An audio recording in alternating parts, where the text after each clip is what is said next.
начинаем записывать. Eso es. Muy bien. Vale, perfecto. Buenas tardes, queridos amigos, queridos seguidores de las redes sociales de Casa Rusa. Un placer, como siempre, encontrarme con vosotros, encontraros con vosotros y sobre todo hoy, que es un día especial, porque hoy celebramos el 226 aniversario del nacimiento del sol de la poesía rusa, Alexander Sergeyevich Pushkin.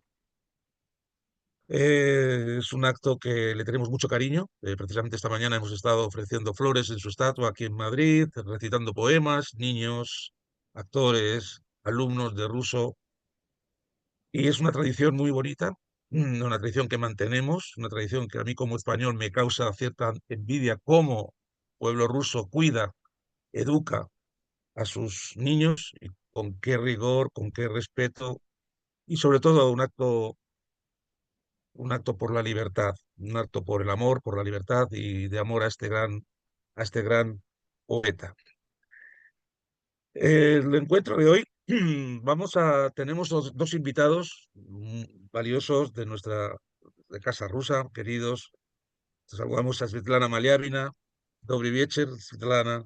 Добрый вечер, José Luis. Dobry wieczór. Bueno, Svetlana Maliavina es una amiga de Casa Rusa, conozco personalmente, es doctora en filología eslava y profesora de la Universidad Complutense y miembro del grupo de lingüística comparada y estudios rusos Complutense. Quiero puntualizar también que a mí me causaron gran impresión y tengo aquí en mi estantería dos libros que quiero recomendar. Con su permiso, quiero recomendar a todos los que estáis participando, los que vais a ver esta conferencia, un libro sobre León Tolstoy 100 años después, y otro libro de Gogol, que se llama, dedicado al 200 aniversario del nacimiento de Gogol. Ambos libros están publicados por la editorial Atenea. Les recomiendo estos dos libros, que son dos joyas maravillosas para entender a estos dos grandes figuras. Y tenemos también invitado a José Luis Miras. José Luis Miras Buenas es tardes. también... Buenas tardes, José Luis. Encantado de tenerte con nosotros. Espero que esto sea el comienzo de una gran amistad, como decía la película. Doctor en Filología, profesor de la Universidad Complutense y en el Centro de Idiomas Modernos Complutense. Muchísimas gracias a los dos por estar con nosotros y por compartir la conferencia de hoy, que la vamos a dedicar a un tema y a un personaje y a una obra que hasta hoy sigue despertando mucha inquietud, es un enigma, la Dama de Picas. Y no solamente la Dama de Picas, sino además el título de la conferencia que damos es La repercusión del juego en la vida y la obra de Alexander Pushkin, la Dama de Picas. Y antes de dar la palabra a nuestros participantes, le diré que hubo un momento en la literatura rusa que todo giraba alrededor del juego. O sea, no sé, ahora nos explicarán por qué. Allí en Moscú, precisamente, el espectáculo diploma que determiné fue Jugadores de Gogol. Tuve que hacer el personaje principal y Harif hablaba de la imposibilidad de acudir al juego como única respuesta a poder solucionar o a poder eh, encontrar un sitio en la sociedad. Precisamente los jugadores de Gogol, hablamos de la Dama de Picas de Pushkin, hablamos de la Mascarada de Lermontov, acá hablamos también de una serie de obras del jugador, no podemos olvidarnos del jugador, estas cuatro obras importantes que giran todas alrededor del juego, pero todas, digamos, como ya dijo Dostoyevsky, que todos salimos del capote de Gogol. Quizás todas estas obras que tienen que ver con el juego, quizás salieron de la obra emblemática por sí, que es La Dama de Picas. Entonces, bueno, pues haciendo esta pequeña presentación, breve presentación, voy a dar la palabra a Svetlana. Vamos a grabar va a estar grabada la- la conferencia y luego, después de la conferencia, abriremos el espacio para que hagan las preguntas que quieran. Todas las preguntas estarán dispuestos a contestarlas. Eh, Svetlana, por favor, tienes la palabra.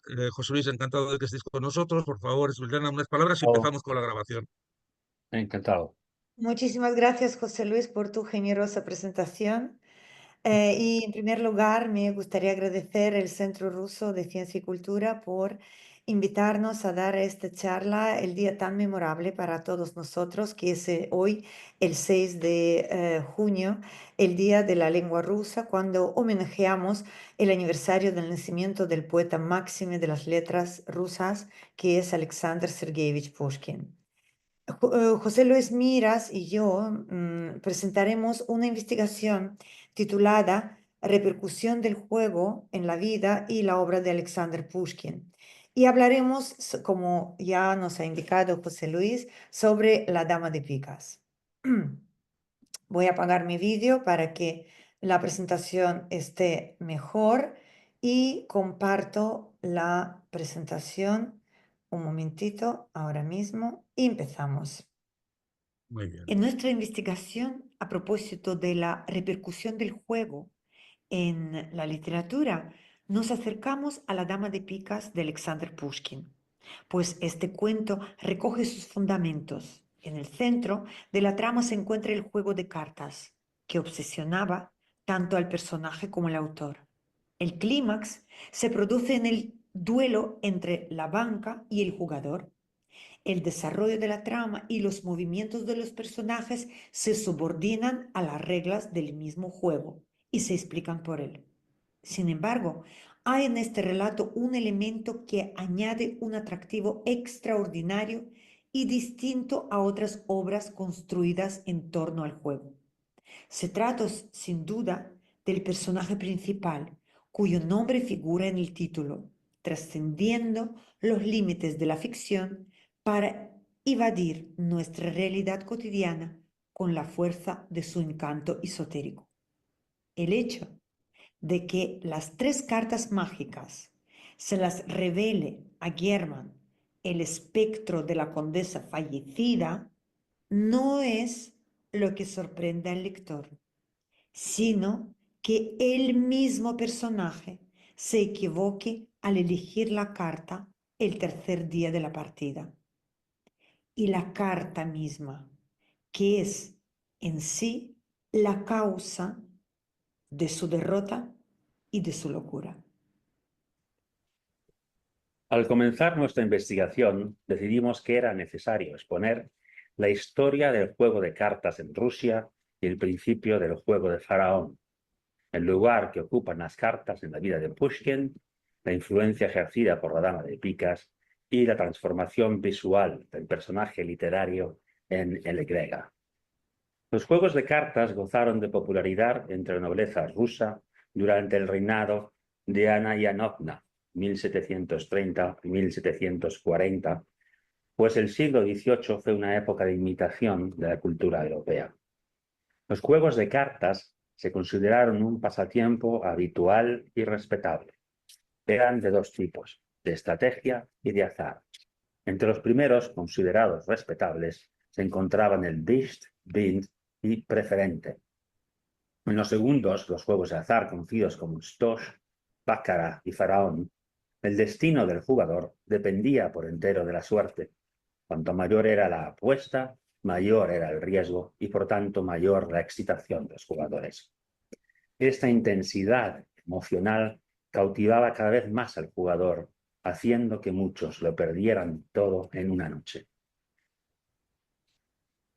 A pesar de su enorme popularidad, los juegos de azar eran condenados por la sociedad y perseguidos por el gobierno. Este intentó prohibir todas las actividades de ocio. A los funcionarios públicos les preocupaba que las tierras y las grandes sumas de dinero se malgastaran rápidamente y pasaran de unas manos a otras, pues llevaban a la ruina a muchas familias nobles. Tan es así que un decreto de la emperatriz Isabel I del 6 de junio de 1761 establecía: no se jugará a juegos de azar ni a cartas por dinero ni por objetos de valor en ningún lugar y bajo ningún pretexto, y obligaba a los infractores a pagar una multa que duplicaba su salario anual. Sin embargo, ni los decretos ni las prohibiciones asustaron a los pobres, a los nobles, porque el juego atraía cada vez más a jugadores entre las clases altas debido a su principio. Una persona no sabía con seguridad si iba a ganar o no. Así creían que no jugaban con un igual, sino con el destino. La suerte, la felicidad o la pérdida hacían las delicias del noble ruso del siglo XVIII. La dureza de las leyes que limitaban la vida, creó una necesidad de liberación. El escritor Yuri Lotman, en su libro Vida y tradiciones de la nobleza rusa, habla de este fenómeno. Las duras restricciones que penetraban en la vida privada de una persona creaban estallar en lo impredecible. Si por un lado los intentos de descifrar los secretos del azar estaban alimentados por el deseo de controlar el caos, por otro, la atmósfera de la ciudad y del campo, en la que se entrelazaba el espíritu de cautiverio con una mirada severa y lo aleatorio. Las cartas y el juego de naipes adquieren a finales del siglo XVIII y principios del XIX los rasgos de un modelo universal. El juego de naipes convirtiéndose en el centro de una peculiar mitificación de la época. La esperanza de ganar, el entusiasmo por el juego, agitaban la imaginación de los participantes. El juego se rodeaba de una aura de misterio proporcionada por la superstición de los jugadores. En el libro Secretos de los Juegos de Cartas de 1909, se publica una tabla que indica los días favorables al juego según la fecha de nacimiento del jugador. El siglo XIX ve el apogeo de los juegos de cartas. Se convirtieron en una forma de entretenimiento no solo para los adultos, sino también para los niños. No obstante, a los mayores no les gustaba y trataban de advertir a los jóvenes de las consecuencias negativas de jugar a las cartas. Por ejemplo, el libro Reglas de la vida secular y etiqueta, buenos modales, publicado en 1889, califica a los juegos de azar de vergüenza de los salones, corrupción de las costumbres y obstáculo para la ilustración. Con todo, después de expresar su desprecio por el juego, los autores concluyen: si vives entre lobos, tienes que aullar como un lobo, y ofrecen consejos éticos a los jóvenes sobre cuándo sentarse a la mesa, con quién hablar y a quién evitar durante la partida. Como concluyen los autores, el conocimiento de los juegos de cartas a menudo puede ofrecer la oportunidad de salir de apuros cuando uno tiene que ocupar el lugar de un ausente en la mesa de juego.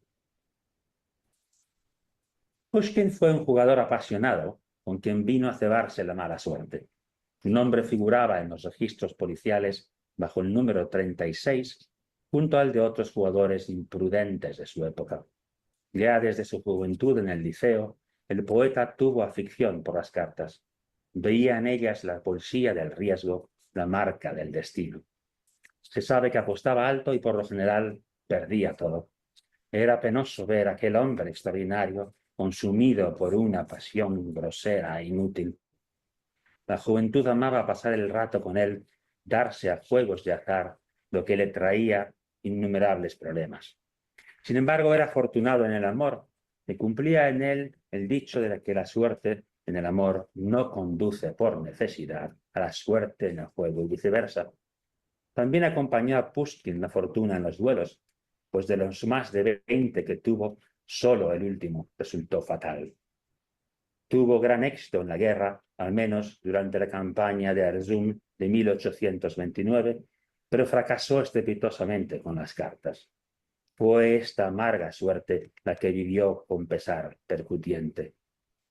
Pushkin, durante su estancia en el sur de Rusia, viajó varios cientos de kilómetros para asistir a un baile en algún lugar donde esperaba ver el objeto de su amor de entonces. Llegó a la ciudad antes del baile, se sentó a pontificar y perdió toda la noche hasta bien entrada la mañana, de modo que perdió todo su dinero, el baile y su amor.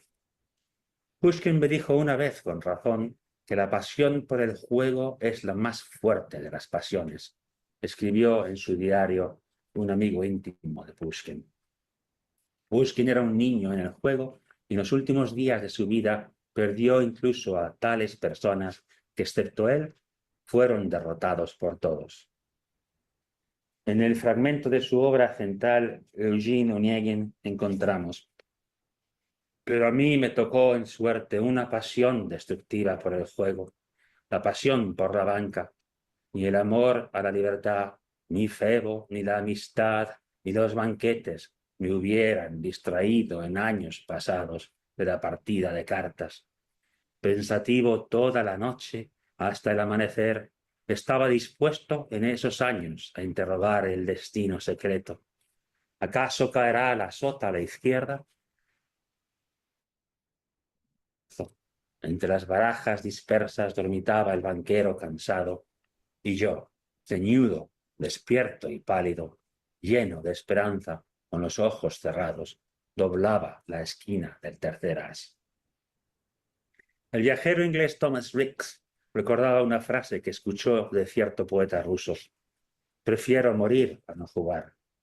Antes de su primer exilio en 1820, Pushkin perdió el manuscrito de su primer libro de elegías ante su contrincante, argumentando que el juego desafortunado genera audacia y hubo de recuperarlo primero gracias a su hermano Lev. En la víspera de la Navidad de 1826, Alexander Pushkin escribe al príncipe Yazensky en Pskov: en lugar de escribir el capítulo 7 de Onegin, perdí el cuarto en el juego de Stos. Nada grato, te lo aseguro. Pushkin recibía unos 700 rublos al año. Incluso así, en una noche a la mesa de juego, podía perder varios miles. Tras su muerte dejó enormes deudas.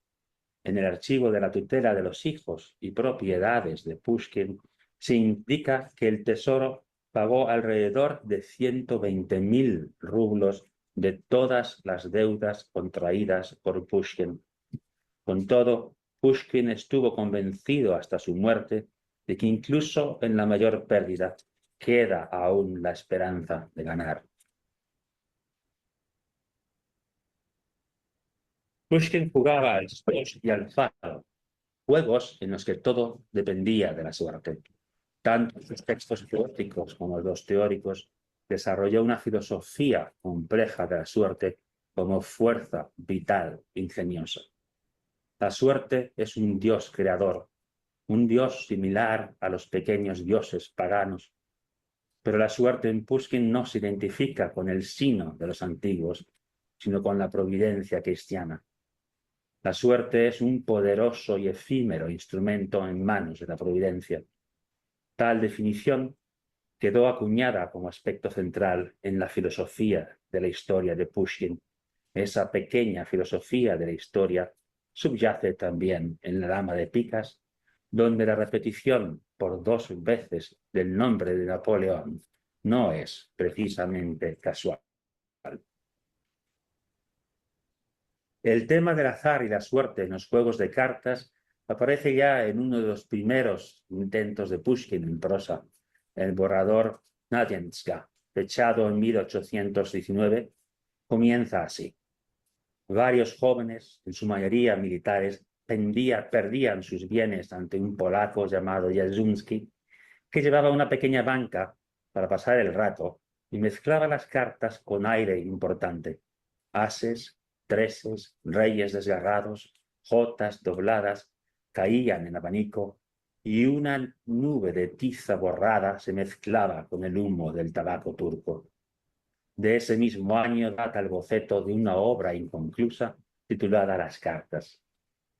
La trama de la Dama de Picas, como es sabido, le fue sugerida a Pushkin por el joven príncipe Galensky, quien tras perder una gran suma de dinero, la recuperó siguiendo el consejo de su abuela, jugando con 3 cartas que tiempo atrás le había revelado el famoso aristócrata y aventurero francés Saint-Germain.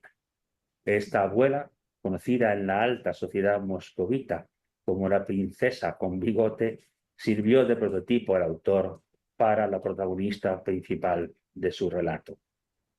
La historia fue escrita en otoño de 1833 en la finca de Boldino. El manuscrito no se conserva. Se publicó en el segundo número de la revista Biblioteca para la Lectura en 1834 y, según el diario del autor, tuvo gran éxito entre el público lector. Mi dama de picas está muy de moda. Abril de 1834. En el centro de la trama de la Dama de Picas está el tema del destino impredecible, la fortuna y el sino muy recurrente en la obra de Pushkin. Un joven ingeniero militar, German, cuyo nombre vosotros veis en este esquema, porque es el ítem más recurrente en la obra, de procedencia alemana, lleva una vida modesta amasando una pequeña fortuna, la herencia de su padre, y no participa en los juegos de cartas de sus compañeros de filas, limitándose únicamente a observar el juego. Su amigo Tomsky cuenta la historia de cómo su abuela, la vieja condesa, de joven estando en París, perdió una gran suma de dinero jugando a las cartas e intentó pedir prestado el dinero al conde de Saint-Germain, pero en lugar de dinero, él le reveló a la condesa el secreto de las 3 cartas ganadoras. La condesa, gracias al secreto, recuperó su fortuna por completo.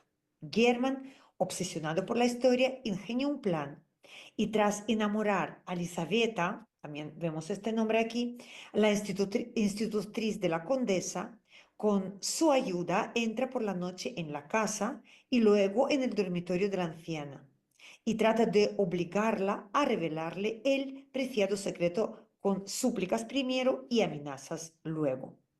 Al ver a German armado con una pistola, la condesa muere de un infarto. En el funeral, a German le parece que la difunta abre los ojos y lo mira. Por la noche, su espectro se le aparece y le revela las 3 cartas de la legendaria combinación, el 3, el 7 y el as, pero que le llevan consigo 2 condiciones: que él no debe apostar más de una carta por día y que debe casarse con su institutriz Elisaveta. Estas 3 cartas se convierten en una obsesión para German. Al ver a una joven, German decía, qué delgada está, un verdadero 3 de corazones. A la pregunta sobre la hora, él respondía, faltan el 7 para las 5. Todo hombre barrigón le recordaba un as. El 3, el 7 y el as lo perseguían en sueños, adoptando todas las formas posibles. El 3 florecía como una exuberante gardinflora. El 7 se convertía en una puerta gótica. El as, una enorme araña. Todos sus pensamientos se fusionaron en uno, aprovechar el secreto de la vieja condesa. Así, llega a San Petersburgo el famoso jugador millonario Chekalinsky.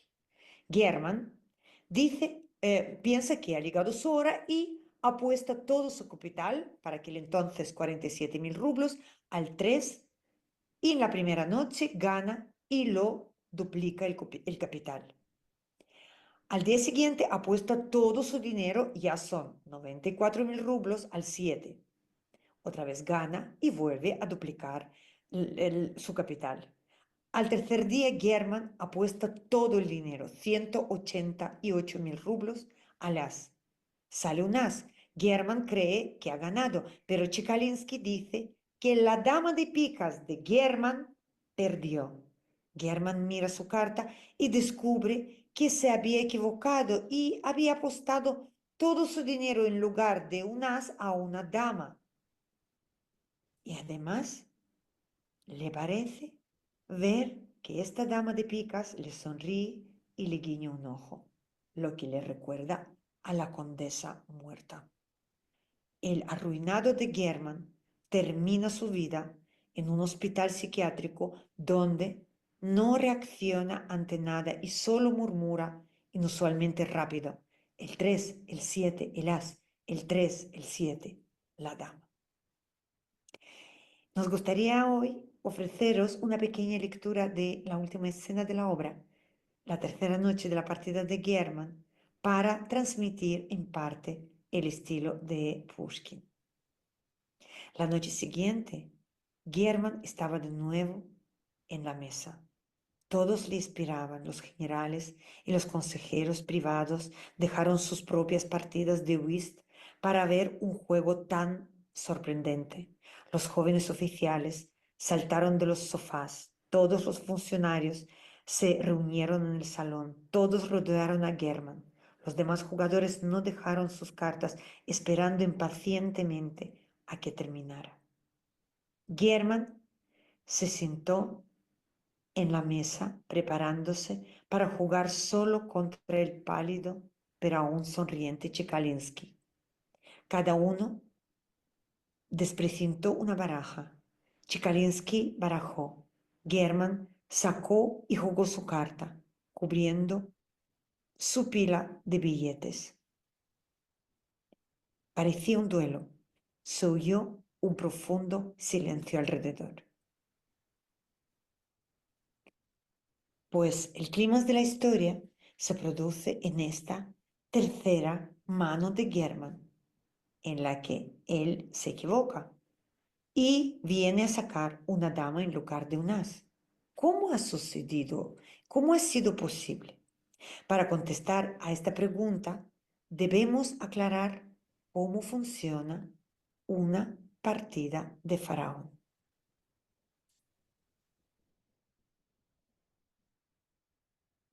El juego se desarrolla con dos barajas francesas de 44 cartas cada una. Sus reglas son muy simples. Cada jugador abrió su baraja. Chekalinsky barajó. Germán sacó y colocó su carta, cubriéndola con un montón de billetes. 188.000 rublos ganados en 2 días anteriores. Chekalinsky, con manos temblorosas, se puso a lanzar las cartas, es decir, colocarlas en 2 montones. El de la derecha de su mano se consideraba el lano de la banca y a su izquierda el de jugador. El as gana, dijo Germán, mostrando su carta, creyendo que tenía el as de picas. Su dama está muerta, respondió Chekalinsky afable. Germán se estremeció. En efecto, en lugar del as tenía la dama de picas. Él no daba crédito, no lograba entender cómo pudo equivocarse. En aquel instante le pareció que la dama de picas le guiñó un ojo y le sonrió burlona. El inusitado parecido con la condesa lo fulminó. «Es la vieja», gritó él, presa de horror. La Dama de Picas es un texto muy influyente en la literatura rusa. Por falta de tiempo no cabe detenerse en este punto ahora, pero no obstante recordemos que Crimen y Castigo de Fyodor Dostoyevsky, una de las novelas rusas más famosas, en la cual un joven y ambicioso un pequeño Napoleón mata a la vieja usurera, fue escrita sin duda bajo la influencia de la historia de Pushkin. Y tal influencia no se limita a la literatura. Así, Piotr Tchaikovsky, como vemos, compuso la ópera La Dama de Picas en Florencia a principios de la primavera de 1890 y esta ópera se estrenó en el Teatro Mariinsky de San Petersburgo el 19 de el 19 de diciembre de 1890. Os ofrecemos dos pequeños fragmentos. El primero se trata de la puesta clásica del Teatro Bolshoi con el cantante Vladimir Atlantov en el papel de Germán. Y este pequeño fragmento confirma la obsesión por el juego de cartas que comparten tanto el personaje como el autor de la obra. Atención a estas dos estrofas. ¿Qué es nuestra vida sino un juego? El bien y el mal solo son sueños. El trabajo y la honestidad son cuentos para mujeres. ¿Quién tiene razón? ¿Quién es feliz aquí, amigos? Hoy tú, mañana yo. Así que abandonar la lucha, atrapad el instante de la suerte y que llore el desafortunado, que llore el desafortunado, maldiciendo su destino. Почти 100 лет не сходят со сцены Большого театра «Пиковая дама» Чайковского. Герман Владимира Атлантова – один из лучших за всю историю постановок этой оперы. Что наша жизнь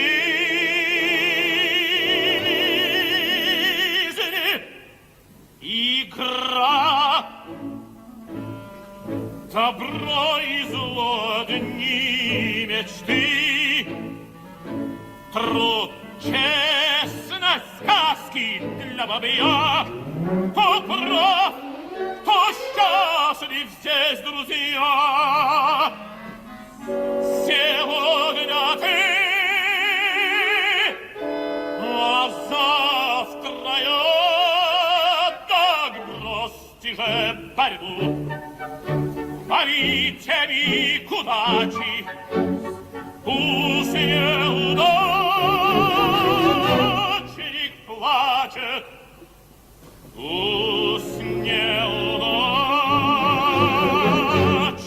плачет, кляня свою судьбу. Como he dicho, que el segundo fragmento que vamos a ver es un fragmento más reciente, es la puesta de Metropolitan Opera con el inconfundible Plácido Domingo en el papel de Guillermin. Y aquí yo he elegido el fragmento para que nosotros seamos testigos de la aparición del espectro de la condesa muerta en la casa de Guillermin y de la revelación de las 3 cartas mágicas. Un momentito. Aquí va.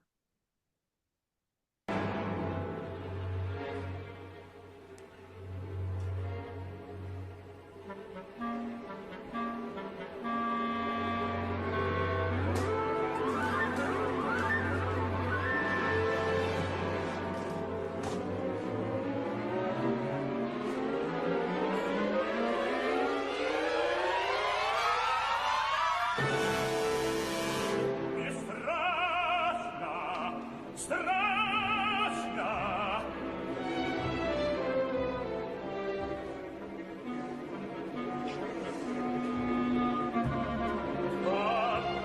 Там шаги, но одаряют еле. Нет, я не выдержу.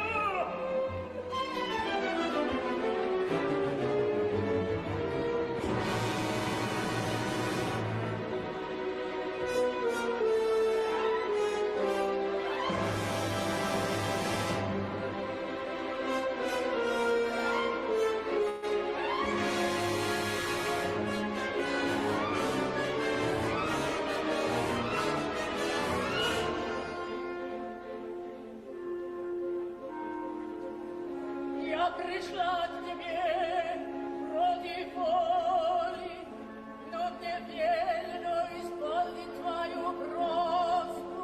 Спаси Лизу, женись на ней, и 3 карты выиграют сразу.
Sin duda, una interpretación impactante.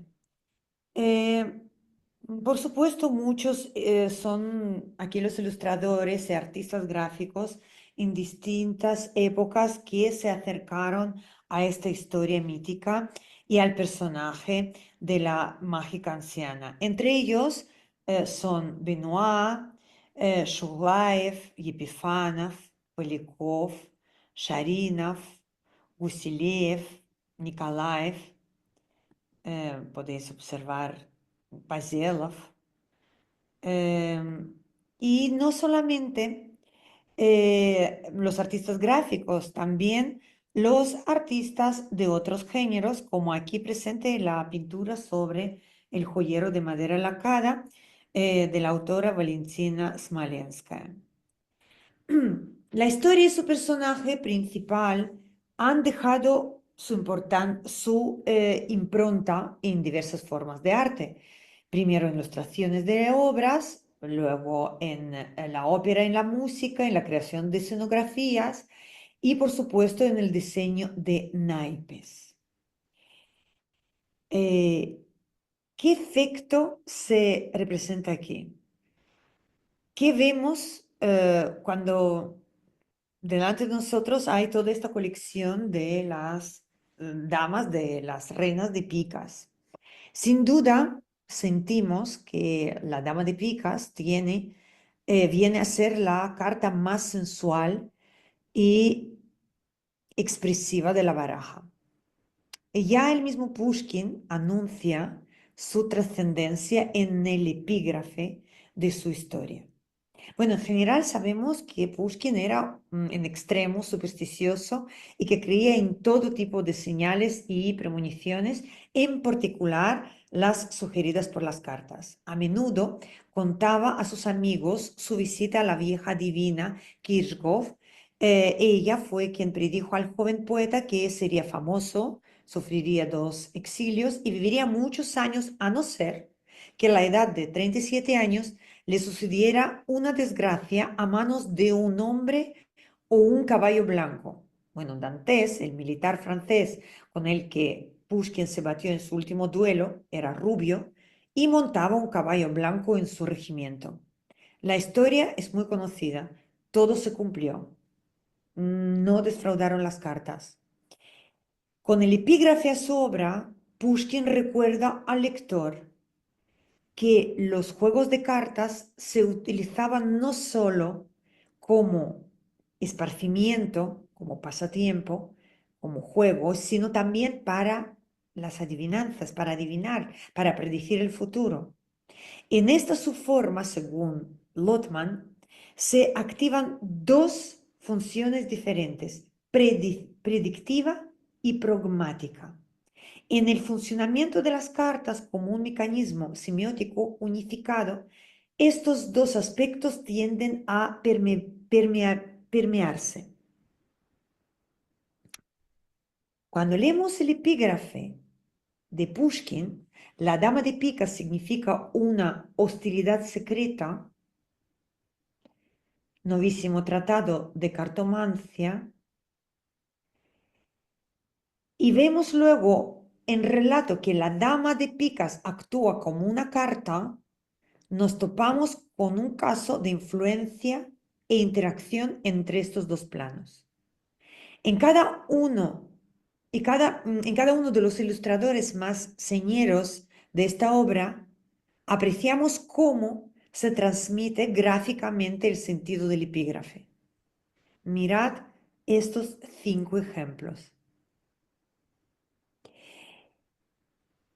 Es en esta interacción de los 2 planos, juego y adivinación, donde radica una de las razones por las que la dama de picas ocupa un lugar trascendente en la imaginación del lector y en su expresión artística.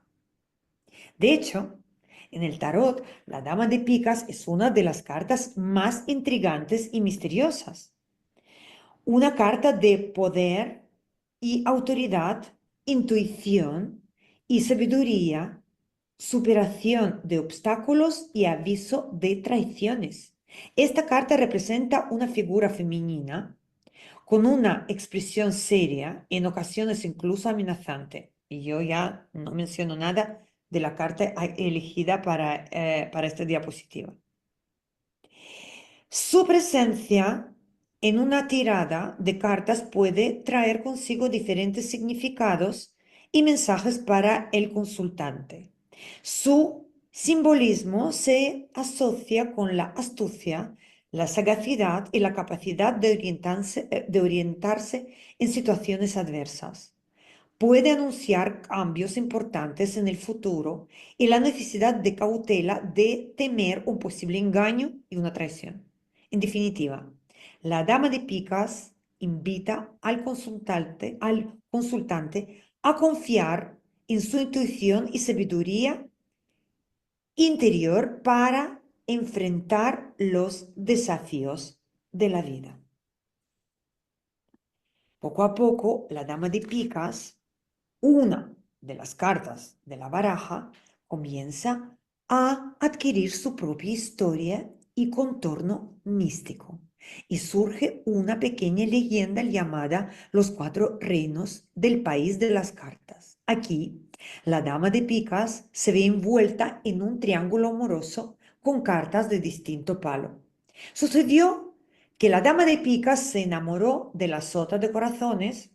Bueno, sabemos que la sota está representada como un joven soldado o subalterno y habiéndose enamorada de la sota, lo sedujo a pesar del compromiso de este con la dama de corazones. Los amantes decidieron matar a la dama de corazones. Sin embargo, en el Palacio de Corazones, los guardias arrestaron a la dama de picas. La sota niega su participación en el plan y la dama de picas es arrojada en un calabozo donde muere.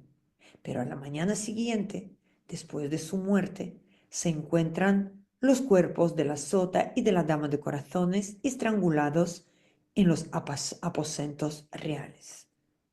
Entonces la carta empieza a tener su propia historia y su propio mito. Para rastrear la influencia y el impacto de este cuento de Pushkin, revisamos sus traducciones al inglés y al español. Observen cómo crece de forma exponencial el interés preciso por la obra de Pushkin. Si en los últimos años 50 del siglo XX en inglés se publicaron 10 traducciones de La Dama de Picas, en los primeros 24 años del siglo XXI, este número se duplicó a razón de 2 o más traducciones diferentes por año. En cuanto a las traducciones al español, este crecimiento del interés es aún más evidente. En 50 años del siglo XX solo se publicó una edición del libro, mientras que en los últimos 15 años fueron 13. Sin duda, actualmente La Dama de Picas viene a ser una de las más conocidas obras del poeta ruso, que despierta un interés creciente en el occidente. Así que lo anterior nos permite suponer que esta imagen literaria se convierte gradualmente en un poderoso egregor. Entendemos por egregor el alma de una cosa, un ángel condensado mental generado por los pensamientos y emociones de las personas y que adquiere existencia independiente. Fue Víctor Hugo quien acuñó el término en su célebre colección poética Leyendas de los siglos. En la literatura rusa, Daniil Andreev fue el primero en mencionar el egregor en La Rosa del Mundo, donde escribió que el egregor posee un equivalente de conciencia. Un egregor es una acumulación de energía generada por los pensamientos y emociones de las personas. Como dice Tatiana Verba, que los egregores son una especie de almacenes de la energía de la gente situados en mundos de frecuencias más altas que el mundo físico. Un egregor interactúa con nuestro mundo a través del campo energético que rodea los objetos materiales.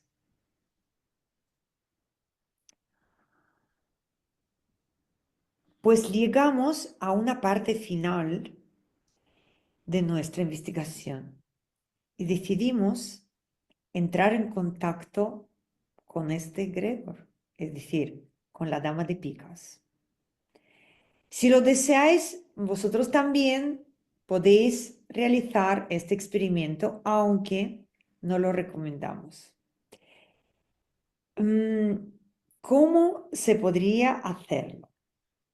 Pues a medianoche hay que tomar un espejo y apagar la luz en la habitación donde vais a realizar el ritual.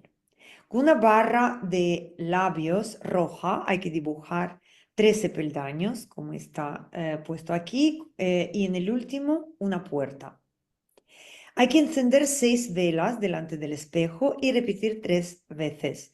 Dama de picas, ven. Dama de picas, ven. Dama de picas, ven. Si al rato no sucede nada, es posible que no haya logrado llamar la atención del espíritu. Si las velas se apagan solas, la barra de labios se borra y el espejo se rompe, después de la tercera llamada, has enfurecido a la dama y que no te quepa ninguna duda. Así que debes romper el espejo de inmediato, apagar las velas y tirarlo todo. Sin embargo, cabe la posibilidad de que la puerta en el espejo se abra, saldrá de ella una pequeña nube. Este será el espíritu de la dama. Puedes hablar con ella, preguntarle lo que te interesa. Al término debes decirle 3 veces, dama de picas, retírate, dama de picas, retírate, dama de picas, retírate. Apagar las velas, limpiar el espejo del carmín y encender la luz. Todo saldrá a pedir de boca si el ritual se realiza correctamente. Si se produce un error, todavía hay posibilidad de salvación, aunque hubo casos en los que durante el ritual los participantes entraban en pánico, llegado incluso a perecer. Es una broma, por supuesto, pero queremos contar la realidad. Hemos de confesar que no es la primera vez que nos acercamos a la obra de la Dama de Picas. Y la última fue hace poco, en septiembre pasado, hablábamos de ella en el Congreso Internacional de Literatura Comparada en la Universidad de la Sorbona. Al igual que hoy, extendimos un tapiz verde y demostramos las 3 partidas del juego, bueno, lo más importante la última, de Faraón descritas por Alexander Pushkin. Después de nuestra exhibición, los presentes se animaron y expresaron su deseo de probar suerte. Nosotros lo aceptamos con gusto y jugamos varias partidas con quienes quisieron. Cuando el asunto llegaba a su fin, todos decidieron apostar todas sus ganancias a la última partida. ¿Podéis creer qué carta se quedó con todo el dinero? Pues sí, habéis acertado. La dama de picas. Es una pena que nuestro formato no nos permite esta tarde brindaros la oportunidad de compartir este juego con nosotros y de poner a prueba el poderoso esotérico de esta dama creada por Pushkin hace precisamente 190 años. Muchas gracias por vuestra atención.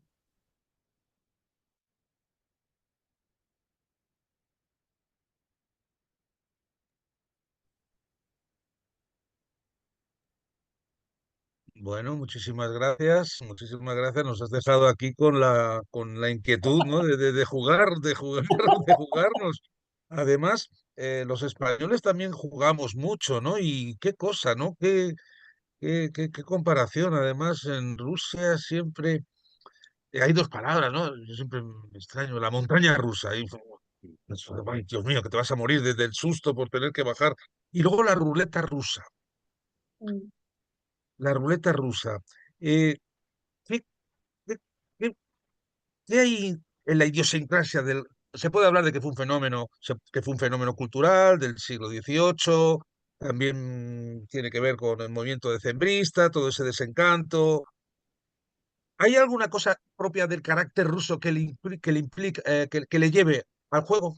Y te hablo como español de un país que jugamos la lotería, que eso, vamos, la lotería de Navidad es sagrado. Y en ese aspecto tenemos puntos en comparación. Aquí en España también. ¿Qué, qué lleva el carácter ruso? ¿Qué crees tú, Svetlana, que lleva el carácter ruso al juego? A ese juego con el riesgo. Con el Bueno, riesgo. Bueno, yo creo que justamente tratamos de explicarlo a través de lo único que, claro, en la presentación es bastante corta, ¿no? Para Sí, meternos más, pero justamente Lotman lo explica muy bien hablando de la Dama de Picas de Pushkin, porque él habla de este mundo controlado plenamente por las autoridades en que vive un hombre ruso. Y un hombre ruso, independientemente si es aristócrata o un campesino, ¿no? Su vida es absolutamente controlada, es muy dirigida por las autoridades, por la autoridad de zar, por la autoridad de la religión, y realmente para él le queda muy poco espacio donde él puede encontrarse directamente con el destino. Entonces, y este espacio es claro, justo el juego. El juego es un encuentro con el destino a solas, cara a cara. Y claro. además quisimos nosotros enseñar este juego de Faraón. Faraón este que quitaba el sueño, estos de Faraón son parecidos, que quitaba el sueño al gran Pushkin, que perdió tanto dinero. Y es un juego absolutamente primitivo. No hay ninguna logística, no se puede prever nada. Es a dónde cae la carta. A la derecha, entonces el dinero se queda en la banca, o a la izquierda y el dinero pasa al jugador. Es decir, que no hay nada, no hay nada, solo hay que sacar una carta y esperar. Es la derecha o la izquierda. Entonces, es la búsqueda de la respuesta, es tú y yo, destino, y no hay intermediarios, no hay un poder que siempre juega de intermediario entre un ruso y la vida, ¿no? Es el destino suyo. Y esto es cara a cara, porque eso es lo atractivo del juego. ¿Verdad, José Luis? Yo creo que es lo que nosotros... mm, Yo creo que sí, yo creo que sí. Además, bueno, lo que ocurre también es de alguna manera ver si, creyendo como se cree en la providencia divina, si hay algún otro tipo de intervencionismo, algo que pueda, que no pueda explicarse mediante el asunto también del asunto de la fe, pero ese tipo de cosas que ocurren, ¿no? Sin motivo aparente y que pueden obedecer también, pues, a, pues eso, ¿no? Del destino que no pasa necesariamente por el que no está bajo control de lo que es de todo lo que se ha recibido, ¿no? Y por tanto que queda un poco al albur de lo que pueda ocurrir, ¿no? Pero yo creo que también hay una razón ahí, ¿no?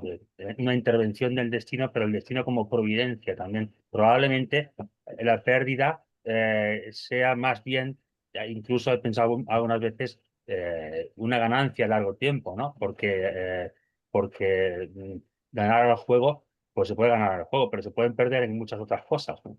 Es decir, Claro. eh, la cosa no es solamente monetaria, es que se pueden perder muchísimas cosas, ¿no? Caer en desgracia, como se dice también en el texto, y quedar un poco fuera de la propia providencia, ¿no? Y entonces, claro, ahí hay otro factor, ¿no? De riesgo. Mm. Bueno, quiero recordar a los que nos están siguiendo, a nuestros seguidores, que se abre un periodo de preguntas, por favor, estamos abiertos. A través del chat podéis preguntar lo que deseéis a los intervinientes. Yo que sigo dándole vueltas, fijaros que hace ya casi 40 años que actué con esta obra de Mm. Gogol de los jugadores, y hay una frase con la que acaba, voy a decirla en ruso, porque es que y luego la traduzco en español, porque es una frase que además Gogol, ya sabéis, termina el jugador, Ijariev piensa que con su carta que ha inventado puede derrotar a los mafiosos más mafiosos, a los más mayores jugadores, porque a través del trabajo ha podido conseguir Adelaide Ivanovna, una baraja maravillosa, pero al final acaba derrotado, al final acaba Además, Piotr Ilich Flamenco, en la puesta en escena que hizo en el Teatro Mayakovsky, hacía que el personaje se subía sobre unas sillas y casi acabado, casi ahorcándose. Y casi ya al borde de la desesperación dice, ay, dice, Chort vas mi, такая Mm, уж натубательская земля. Только и лезет тому счастье, кто глуп, как бревно, ничего не смыслит, ни о чем не думает, ничего не делает, а играет только по грошу, бастон, подержанными картами. Eh, espero, José Luis, que pronto aprendas ruso y ya lo comprendas. sí. Así una traducción a vuela a pie Ajá. dice que el personaje, después de la derrota, como Germán y Jarev, como el personaje del jugador, Ujú, maravilloso, Gogol nos viene a decir, dice, que me lleve el diablo. En esta tierra de embaucadora solo tiene felicidad aquel que es estúpido, como un mm, tronco. No entiende nada, no piensa en nada, no hace nada y juega solo con un centavo al bastón con cartas marcadas. mm, Hablábamos de eso, cuando no tienes la posibilidad, habla del que el personaje cuando no puede por sí mismo realizar su ujú, proyecto vital a través del trabajo, a través de la ciencia, quizás ese destino del que tú hablas es mm. el único camino que tiene quizá para poder conseguir esa felicidad, que al final no la consigue, porque Sí, Germán no consigue hacerse rico y Zanev acaba desesperado y el personaje del jugador pierde a su gran amor. Aunque, aunque le sonríe la suerte y gana 3 veces, que le sale el cero negro, claro, es un claro, beso del diablo. Es el diablo que te ha besado en la boca y te ha dicho, mira, has tenido suerte en el juego, pero claro. sin embargo vas a perder, Polina, Sin ¿sabes? duda. Y esa es la mayor pérdida, ¿no? Esa sí que es una gran pérdida, ¿no? La pérdida de... Claro, es exactamente. Y hablo como español, que somos un país realmente, bueno, nosotros sabéis que durante la dictadura de Franco no podíamos jugar, estaban prohibidos el bingo, estaban prohibidas las cartas, pero se ha jugado siempre. Y, El y bueno, tute. bueno, eso ya es, eso ya es, pero eso ya son juegos, el tute, el mus, esos son juegos ya de mucha compenetración. Esos son, no, pero bonito lo que hablabais vosotros del faraón, es que Ujú, no es una habilidad que tengas que tener, o sea, no es una habilidad o que tengas un compañero que te haga una marca, no, no, no, no, es ujú, o blanco o negro, o te sale en la derecha o te sale en la izquierda. Y ahí ujú, está, no hay más. ujú. Jugar Muy con el tute. interesante. Sí, es Sí, como un desprecio incluso hasta el propio destino, ¿no? La idea un poco aquella de que estamos predestinados y de alguna forma tratar de el desafiarlo, libre ¿no? el libre Ah, albedrío, en un momento me eso puedo es, jugar todo, ¿sabes? efectivamente. Muy bien. Creo que hay ¿Quieres una pregunta en comentarios, ¿no? En chat. Vamos a ver, sí, vamos a ver qué pregunta dice. ¿Cuál era el contexto político-social de la época en que se escribió la obra?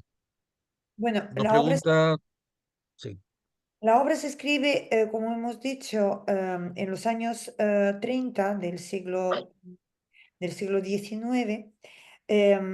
Vamos a ver, aquí el contexto político es una época postdecembrista, ¿no? Y la época postdecembrista es una época de fuerte reacción por parte del zar contra todos los, digamos, todos los movimientos democratizantes en Rusia, porque pocos elementos liberadores puedes imaginar y pueden existir en Rusia zarista en aquel momento.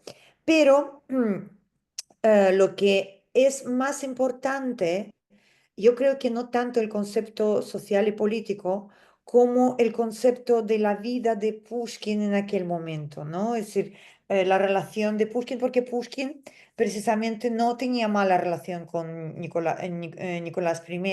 De hecho, es aquel zar que le trae de vuelta del segundo exilio de Mikhailovskaya y el que al final, después de la muerte, como también hemos dicho, paga todas sus deudas y da las becas vitalicias para sus hijos.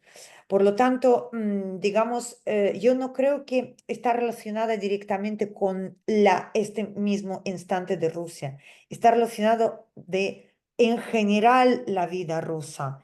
del siglo XVIII y del siglo XIX. En general, de esta sensación de falta, ¿no?, de la libertad, como dice, las duras restricciones que penetraban en la vida privada de una persona, creaban una necesidad psicológica de estallar, ¿no?, de impredecible, y por lo tanto, los intentos de descifrar los secretos del azar, los secretos del destino, estaban alimentados por el deseo de controlar el caos, ¿no? Por un lado, la atmósfera de la ciudad y del campo, en que entrelazaban el espíritu de cautiverio con una mirada severa, producía una sed por lo impredecible, por lo erróneo y lo aleatorio, ¿no? Es esto, ¿no? Es decir, que no es el momento concreto,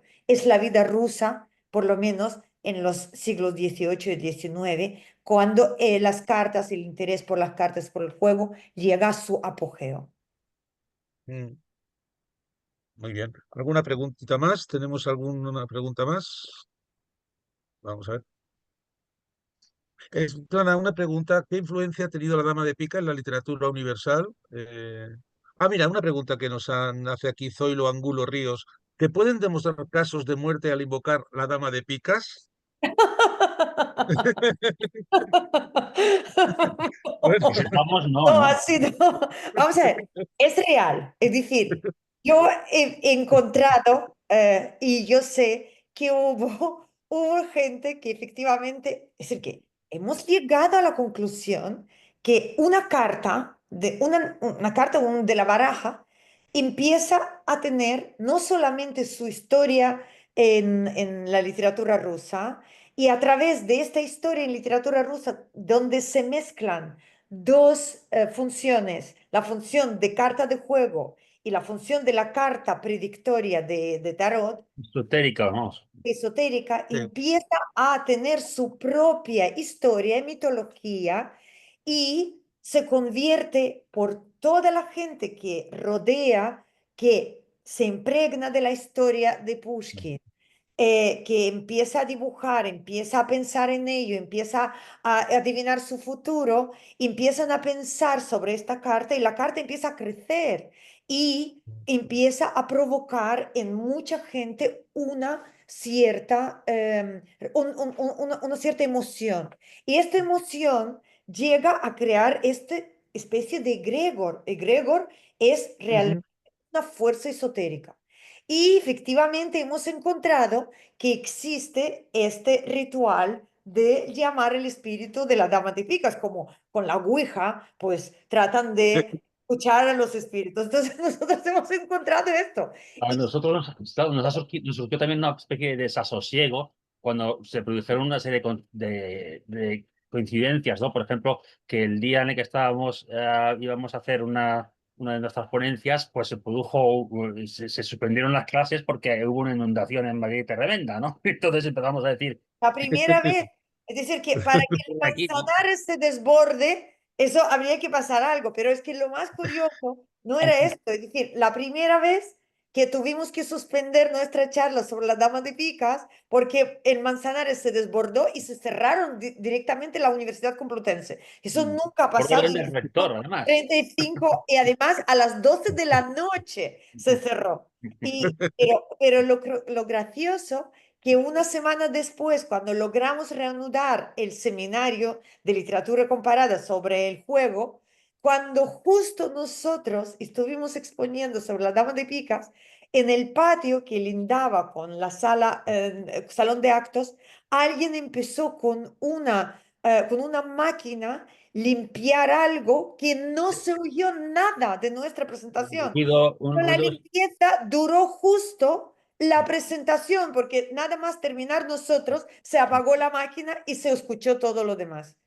Puede ser, es decir, que hubo tantas ya cosas relacionadas nuestras, de nuestra propia experiencia, como esta, que en la Sorbona nosotros invitamos a todo el mundo a jugar al faraón y que después de varias partidas decidimos apostar y poner todo el dinero en la última para ir a tomar algo, y la última carta que sale era la dama de picas, que queda con con toda la ganancia. Es decir, que, y bueno, entonces nosotros hemos encontrado esta fórmula, que efectivamente hay gente que uno de los espíritus más frecuentes para invocar es la dama de picas. No lo hemos probado.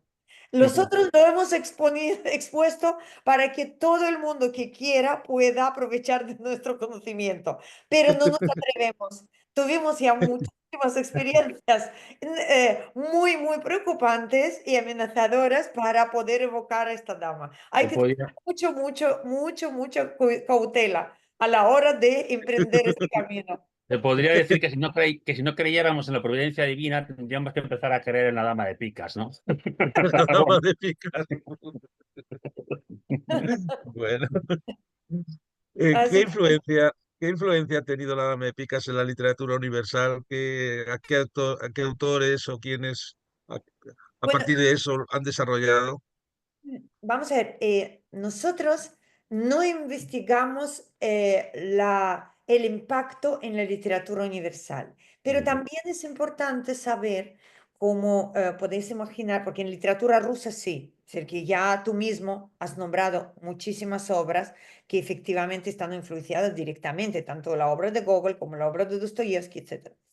Pero es muy importante porque la obra no ha sido traducida rápidamente ni en inglés ni en español. Nosotros simplemente lo que podemos decir y lo que quisimos mostrar es la repercusión y el impacto, y que el interés creciente. Ninguna obra de Pushkin actualmente tiene esta cantidad de traducciones ni de ediciones como La Dama de Picas. Ujú, Y esto estamos hablando de este fenómeno de Gregor, es decir, el ujú. fenómeno que realmente llama poderosamente la atención, porque efectivamente se trata de algo esotérico, de esta fuerza fuera de la fuerza literaria, ¿no? Sí, yo quería añadir también, y eso efectivamente es así, hasta donde llega, pero en el campo en el que más me muevo yo, además de la cosa española, es en la filología inglesa, ¿no? Y hay un caso bastante singular al que no se ha prestado atención, que era el gran Maurice Baring, ¿no? Baring era un aristócrata, un hombre que escribió, fue a Rusia bastantes veces, hablaba un ruso fluido y además dicen muy bonito, y fue entre otros el quien introdujo a gente como Chekhov en Londres, ¿no? Es decir, que nadie sabía de Chekhov hasta que este hombre lo descubrió, ¿no? E incluso tiene bastantes libros sobre la literatura rusa en cuestión, y digamos que dando pautas, ¿no? A quien no, pues claro, en Europa más occidental no se conocía bien la literatura rusa, entonces hasta que gente como Viajeros, Botkin y demás, ¿no? Empezaron a hacer algunos esfuerzos diplomáticos, Mm, pero Baring es una figura señera, ¿no? Y él menciona, tiene un texto sobre Pushkin, ¿no? Y importancia, ¿no? Y como digo, el teatro de Chekhov fue, en realidad, se conoció en el Reino Unido porque lo introdujo el propio Baring, ¿no? Es ujú. curioso. Muy bien, vamos a ver si tenemos alguna pregunta más, alguno de los participantes. Bueno, de momento no hay más preguntas. Mm. Vamos a poner punto seguido en nuestra relación, que no sea esto un punto final, que no hemos acabado la partida, todavía hay que barajar muchas cartas más. Esperemos que hoy no ocurra nada, o si ocurre algo que sea favorable, que no se inunde el Manzanares. Por lo menos no nos Esperemos han que... suprimido, no nos han cortado la dama de picas la conexión, ¿no? Por lo cual es buena señal. Yo No, no, estaba temblando, yo no, estaba no, no, no, no, temblando. no. Ha salido bastante bien y bueno, la ventaja de estas charlas es que quedan grabadas y podemos Mm. recomendarlas a la gente. Esto va a quedar colgado en nuestro canal de YouTube y podrán acudir a escuchar esta interesante carta, esta interesante conferencia y muchas cosas interesantes. Que el término este del egregor es algo que le voy a dar vueltas porque es un término muy interesante que no conocía. Muchísimas gracias, José Luis Gracias. Miras, por tu primera participación con nosotros en Casa Gra- Rusa. Tienes abiertas nuestras puertas. El Gracias. mantel ya está puesto y el kipit el samovar. El samovar está hirviendo para invitarte a un té. Yo digo que estoy aquí un poco de prestado porque en realidad quien ha hecho la mayor parte del trabajo y quien es especialista en eso es mi colega Vieta, ¿no? Pero lo hago gustoso porque en realidad la literatura es toda una, ¿no? Y la experiencia y la cultura es... Y no se trata solamente de tender puentes, sino de que los puentes están tendidos, ¿no? De una manera casi ancestral, ¿no? O sea, están ahí para quien quiera descubrirlos, ¿no? Personajes que no se sabe de ellos, no se publican y como por ejemplo el propio Borings, ¿no? Baring, pero que tenían un conocimiento y que nos acercan un poco a lo que lamentablemente durante mucho tiempo se desconocía, ¿no? Muy bien. Bueno, Bueno, y y Esbieta, a mí me eh, encantaría primero agradecerte, José Luis, por la invitación una vez más a a vuestro hospitalario centro ruso. Gracias. Y siempre encantada de participar y también a aconsejar, por supuesto, a nuestro público que se ha reunido hoy, que ha venido a escucharnos, agradecerles también, muchísimas gracias. Y también aconsejaros que leáis a Pushkin, que tenemos últimamente muy buenas traducciones de todas sus obras, las traducciones extraordinarias, muchas obras comentadas, es decir, que yo creo que efectivamente, como pudimos ver, todo lo que está hecho a partir de los años 90 hasta hoy día, es decir, los 35 últimos años, son un gran trabajo de grandes traductores que tenemos ahora, de ruso al castellano, y por supuesto que está a vuestra disposición prácticamente toda la obra del poeta y que siempre es un placer leer a Pushkin. Por supuesto, leer a Pushkin en ruso, pero también leer a Pushkin en español, porque todas las traducciones, las últimas traducciones son magníficas. muchísimas gracias además por vuestra labor de traducciones, que sois los que nos introducís en mundos maravillosos. Os deseo todo lo mejor, os deseo muchos éxitos, mucha Igualmente, salud, que paséis un igualmente, verano maravilloso y Gracias. tenéis nuestra igualmente. puerta abierta, igual Muchas que a gracias. todos los que han intervenido hoy en esta conferencia. Muchísimas gracias y hasta Gracias a un todos. encuentro próximo. Muchísimas Hasta gracias. luego. Gracias. Gracias. Adiós. Feliz día Buenas de noches. lengua rusa. Sí. Feliz Día Mundial de la Lengua Rusa y feliz Nos cumpleaños, encontraremos. Pushkin. Nos Eso. Claro que sí. encontraremos. Hasta Muy luego. Hasta bien. luego. Adiós. Hasta la vista. Gracias. До Adiós. свидания. До До свидания. свидания. До свидания, До José. свидания. До До свидания. свидания. До свидания.